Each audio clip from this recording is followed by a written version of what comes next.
In the orchestra world, I would say the two hardest instruments to sell currently at the time of this video are viola and double bass are the hardest ones to sell to most kids, because the bass in many kids, it seems intimidating due to its size.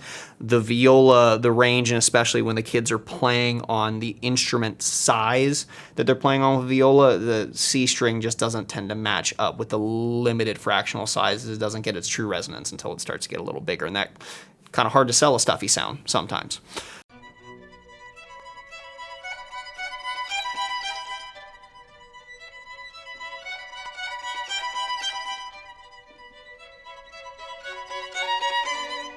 All right, I'm here with Devon Curtis. He's the head director at Oakwood Middle School, and he's also the music director and conductor of the Hollick Street Youth Symphony. Today we're going to talk about recruitment, different ideas from a practical standpoint and from an academic standpoint. So we'll just get into it right now. We have fun. Talk about fun, we talk about novelty. We talked about personal connection. Maybe there's this fourth value of like achievement or success, 100%, or something like that, and just having like having a quality program, having something that like, oh, I can develop into that. I wouldn't say it's a higher value than the first three, but like the students, a lot of them do like to join programs that are substantial, that are of quality. Because I do think that's pretty high on my tier. I still think it falls under those other three that we've talked about. But like, again, not underestimating kids. This goes back to like a beginner orchestra or band doesn't have to sound like the stereotypical beginner orchestra or band, for like, if I'm making myself clear. Like, it often gets represented in commercials and popular media. It's like, it's a beginner group, and then they just make a bunch of gross sounds, and it's barely cohesive, and it's not even say it's out of tune, it's just they're playing random noises. And that frustrates me to no end, because that's not what a beginner group has to sound like at all. And beginners, provided that you're providing them with meaningful, quality musical experiences that are at their level, right? Something they can achieve highly on where they're at, and continually scaffolding that up, I feel like beginners can have a really, really good sound. And for the quality, kids know what good sounds like.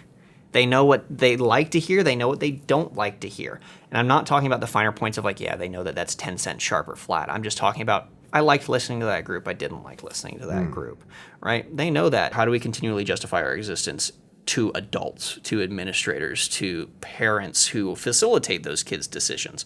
And I apologize, I digress a little bit. There's a lot to it. Do we take more of a concrete advocacy approach where it's test scores and neuroplasticity and like civil purposes, like it makes you a better person, it better prepares you for society, it's something that doctors look at, like medical schools look at on transcripts, it's something that looks good on applications. The esteemed, educational, pedagogical side of it that's completely unrelatable to the general public. Right. And the idea of like, oh, we have this lofty esoteric aspiration of like musical achievement. All the abstract stuff. Yeah, that like the average person just couldn't understand. Like you take a metronome and you set it to 80, and then and then you have somebody listen to it, and then you set it to 82. Okay, is it faster or slower? And see how many people in the general population can understand that level of detail with it. But if that's like our primary focus, and we have no value attached to that, why learn the difference in 80 and 82? Or is it important at all? Yeah, by guiding them and nurturing them to something that they can attain really well at their level, that just makes people want to do it, because like, I want to be able to do that. I want to be able to sound like that. I want to do cool things. And a lot of that comes down to enjoying playing at a high level. High quality product, of course. I keep saying this, and I know it's redundant, but I think it's important, at their level, right? Sure. At an attainable, relative level. It's not like I'm trying to put threes in front of a group, like UIL threes, for the sake of being like, I did a 3. Okay. Did they actually do it? But that's something that is going to breed success and continued participation as a recruiting tool, is when the community sees, the parents, the kids, the administration, the other teachers, see that your program is a quality product. As far as like quality goes, as a group, I think that for an outsider, somebody that doesn't have those values, maybe that quality might look different. I think that's a fair assertion. To different people, and maybe like, oh, that's a little out of tune or something. Not that you don't want to play out of tune, not that you don't want to instill good habits and stuff, but like the quality experience, for somebody who's watching an orchestra or participating in an event or something like that, and they're saying like, do I want to do that? And you touched on like, can you see yourself in it? So if they're playing something too advanced, maybe they can't see themselves as ever reaching that goal in the immediate future. But at the same time, like having that quality that is relatable, like what could you play for them? That's not necessarily pops, not something that's outside of the orchestral experience, but what could you play for them that's quality and that they could relate to? On your recruiting like visits. When we do a recruiting visit kind of thing. Exactly. I think an easy pick would just be like taking some of the, like when you go back and look over the concert cycles you've done over the course of the year, because I know my big recruiting visit that this would apply for happens in late January, early February, just prior to TMEA. So at that point, I can look back over the last few years, assuming I'm taking these student leaders, these like fledgling intermediate players, and okay, well, what were your favorite pieces? What pieces did you really like to play from 5th grade? Like through all of 5th grade, what was your favorite stuff to play? What did you really, really like? And then taking that there, because again, that's attainable. That's something that's like you can do this by winter, you can do this by October, you can do this by blah, blah, blah. And really finding those pieces that are really entertaining to the kids. Because again, it may not be my favorite piece in the concert, but that doesn't matter. I'm not the one I'm trying to recruit. It's what are their favorite pieces? What did they really enjoy? What were your showstopper pieces that your kids just didn't want to stop rehearsing? The ones that they always cheer. Okay, everyone flip to blah, blah, blah, and they're just pumped about it. Or, all right, everyone flip to blah, blah, blah, and they all go, aw, maybe don't pick that piece. Right, yeah. Because that's probably not going to be the one that gets people excited. When we think about quality and we think about what is quality, it's subjective. Yeah. And the quality that we can hit on is like the quality of the literature, the quality of the presentation.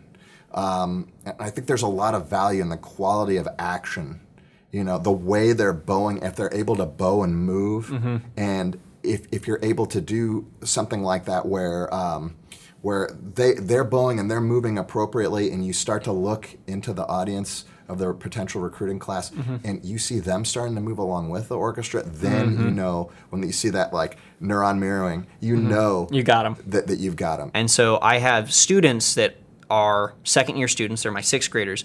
So why are you here? That's part of their interview process. So why are you here? Why do you like orchestra? And we've had like Socratic roundtable discussions in those contexts, talking about things they like about the program. And I've asked them very honestly, it's like, if you were in my position, what would you do differently? What do you like? What do you not like? And it's the best feedback I get because it's my customer base. It's the people I work with day to day. I can understand there being reticence, like to asking for genuine feedback from students, especially the younger they get. The more it's like, well, they don't. I understand, like, well, they don't know anything yet. They're young, and yeah, they're still forming. They're not fully formed human beings yet. We're working on it, but we're not there yet.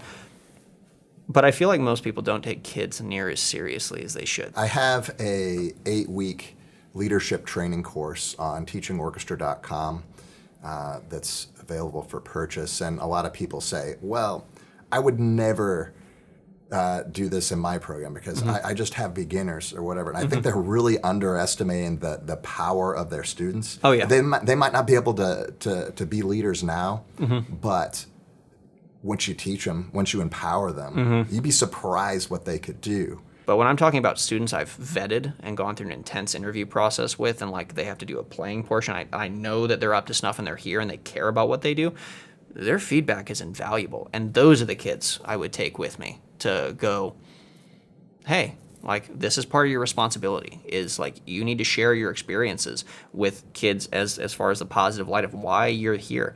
Why are you choosing to be a more involved part? Why do kids want what they want? What are kids' priorities at a certain age frame?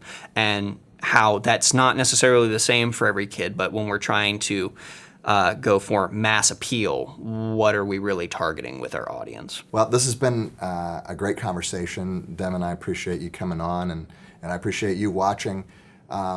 If you want to continue the conversation down in the comment section, I encourage you to drop a comment. What have you done in your recruitment that's been successful? What tips can you give that you think that other people can benefit from?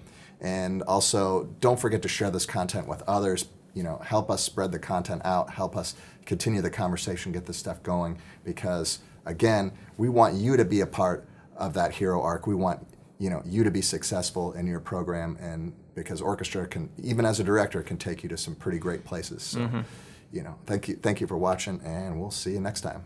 Thanks, folks.